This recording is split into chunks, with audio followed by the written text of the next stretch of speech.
Sometimes the universe doesn't whisper, it strikes. A missed train, a strange dream, a relationship that crumbles just as it feels complete. We try to call it coincidence, bad luck, an unfortunate twist of fate. But Carl Jung called it something else. Meaningful patterns, woven by the unconscious, designed not to harm us, but to wake us. Until you make the unconscious conscious, Jung warned, it will direct your life, and you will call it fate. What if what you think is misfortune is actually a message? What if every disruption is a divine nudge, an inner alarm set by your deeper self? This video is not just about signs, it's about the deeper, often disruptive invitations life offers when we're off course, or just about to meet our true one. These are the 4 warnings from the universe that are not random, not optional, and never, ever to be ignored. Because the soul doesn't always ask softly. Sometimes it shouts through the storm. And if you've been feeling like life is trying to get your attention, this is your moment to listen. Let's begin.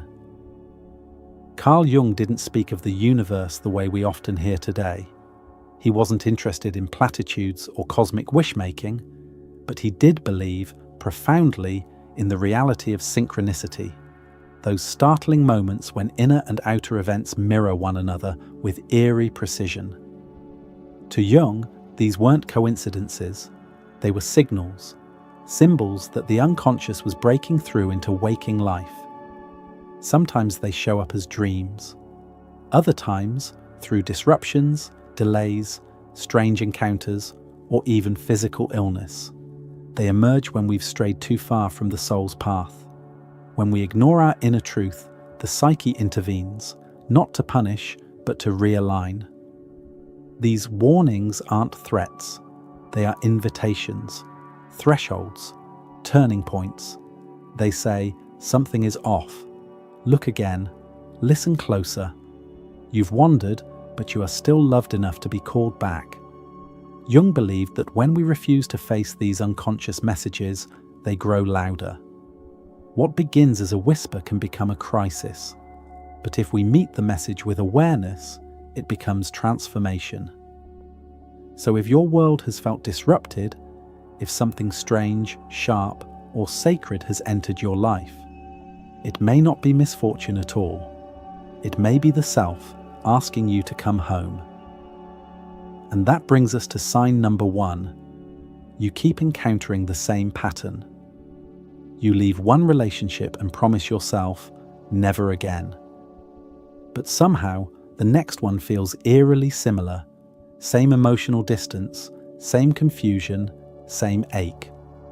Or you switch jobs hoping for a fresh start, only to find yourself once again under a boss who doesn't respect your boundaries, in an environment that slowly drains you.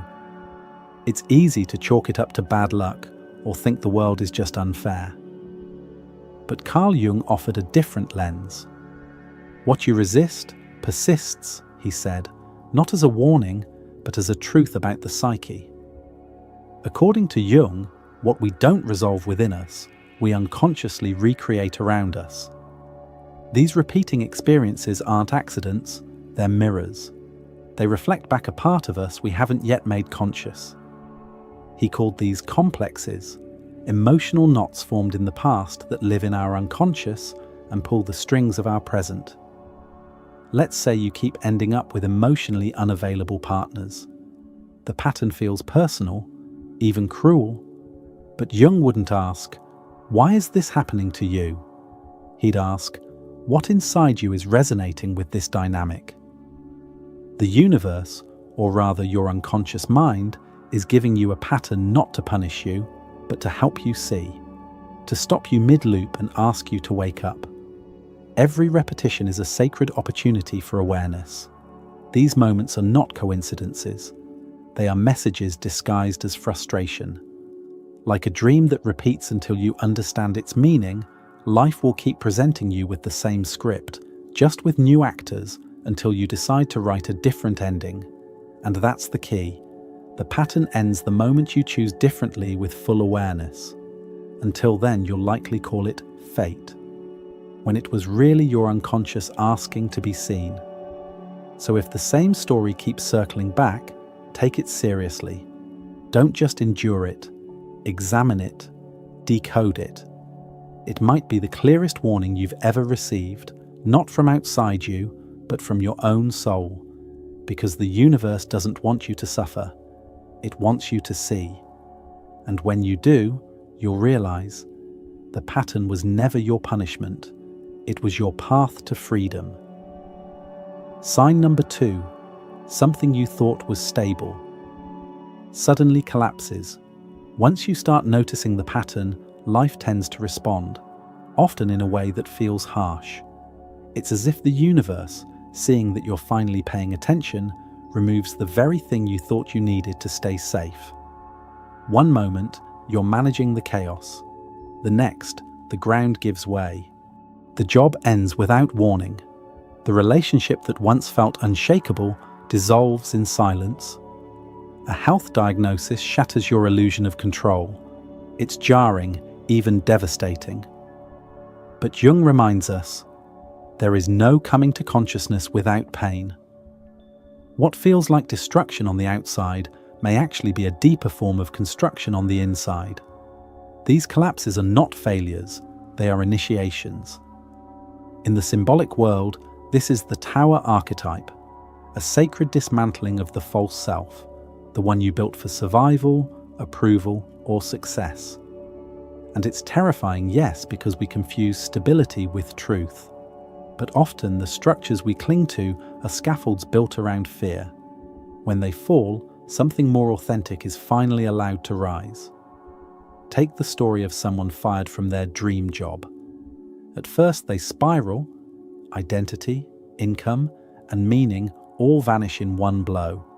But then slowly they begin painting again, reconnecting with a version of themselves long buried beneath busyness. That job didn't just end, it interrupted a life lived out of alignment. The collapse wasn't random, it was a sacred intervention, a warning that the ladder they'd been climbing wasn't leaning on a wall worth reaching. And so, the deeper question isn't, why did this happen to me? But rather, what part of me was I betraying just to keep that life intact? This is where shadow work begins. What did you lose that, if you're honest, you secretly needed to let go of? What soul part are you reclaiming now that the outer shell has cracked? In moments like these, you don't need to rush to rebuild. You need to pause and listen, because the collapse was not punishment, but precision. A deeper self, one that's been waiting patiently beneath the persona, finally has room to breathe. And though it may feel like ruin, it might just be your soul's most honest beginning. Sign number 3, a persistent emotion. You can't numb or escape.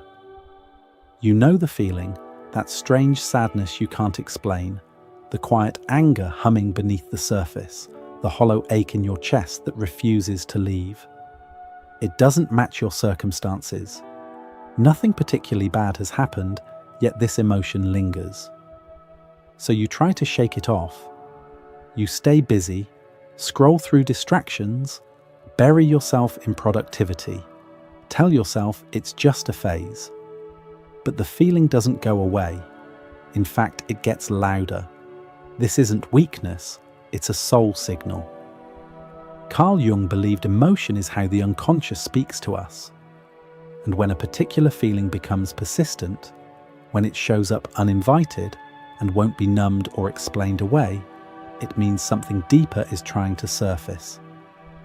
That anxiety you keep dismissing might not be a problem to solve. It might be a part of you trying to be felt. That grief that arrives without warning could be mourning the death of an old identity, a version of yourself you've outgrown. That longing you try to quiet might be the voice of the unlived life, the one you've been avoiding. These emotions are not random, they're archetypal, meaning they're bigger than just you. They come from the deep symbolic layers of the psyche and carry profound meaning. They arrive not to torment you, but to guide you. For example, maybe you've outgrown a friendship, but you can't admit it to yourself. You feel heavy every time you see them, but you smile and pretend everything's fine. Yet the heaviness stays. That's not you being dramatic. That's your psyche telling you, this relationship served the person you were, not the person you're becoming. And when an emotion doesn't go away, it's not trying to break you. It's trying to break you open. Jung said all becoming begins with emotion. These feelings are initiations, not obstacles. The real danger is ignoring them, dismissing them as irrational, or trying to numb them into silence. Because what you don't feel fully, you can't transform. So if something inside you keeps pulling at your heart, if there's a persistent emotion asking to be heard, don't run from it. That feeling may be the key to your next becoming. Sign number 4. Life starts whispering in symbols. Once that emotion rises and refuses to be silenced, something else begins to stir. Not louder, but quieter. Suddenly, the world feels dreamlike. A line from a song hits too close. A phrase overheard in passing feels like a message. A strange dream visits twice, then again. It's not your imagination, it's the soul shifting its language. Carl Jung taught that when we are approaching transformation, the unconscious starts to speak not through logic, but through symbols. This is the language of the self, a deeper intelligence that guides not through facts, but through meaning. You may notice animals appearing in dreams or real life, a fox crossing your path when you're considering a betrayal, a butterfly landing near you as you contemplate letting go. Each image carries a message if you're willing to receive it. Maybe your phone glitches every time you try to reach out to someone you've outgrown. Maybe a child's innocent comment unravels something in you, not because it was deep, but because it touched a memory you buried long ago. These are not coincidences. Jung called them synchronicities, meaningful coincidences that mirror what's stirring within. They're not meant to be decoded like puzzles. They're meant to be felt, held, and allowed to reveal their own rhythm. You're no longer living in the flat world of cause and effect. You've stepped into what Jung called the symbolic life, a place where reason must bow to reverence. The ego can no longer lead. You begin to walk with a kind of quiet listening, trusting that the world around you is conspiring with your inner world. The rational mind may resist. It will tell you you're being silly, that dreams are meaningless, and signs are superstitions. But beneath that voice is a knowing that something sacred is unfolding. If life has started to feel poetic, oddly timed, or full of eerie resonance, you are not losing your mind. You are coming into alignment. You are entering the inner sanctum Jung spoke of, the space where the soul finally has room to speak. The whisper is real. The symbol is the sign.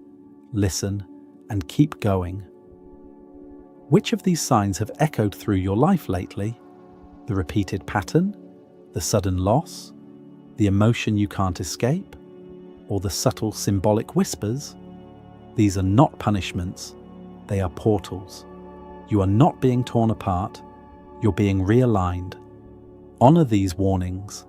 Don't rush to fix them. Instead, feel them fully.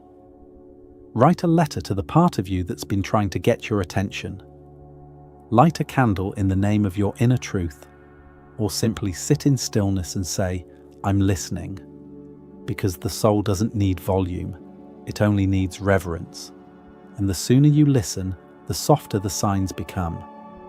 This is your invitation to slow down, to open your heart, and to allow the transformation to unfold in its own sacred time. You're not broken. You're being recalled, called back to the version of you that remembers. Carl Jung taught that the unconscious moves in images, dreams, and symbols long before it moves in certainty. So if life feels dreamlike, strange, or disruptive, take heart. You are not being cast out. You're being called in. These signs are not warnings to fear, but sacred nudges from the psyche saying, there's more to you than this. Don't ignore what hurts.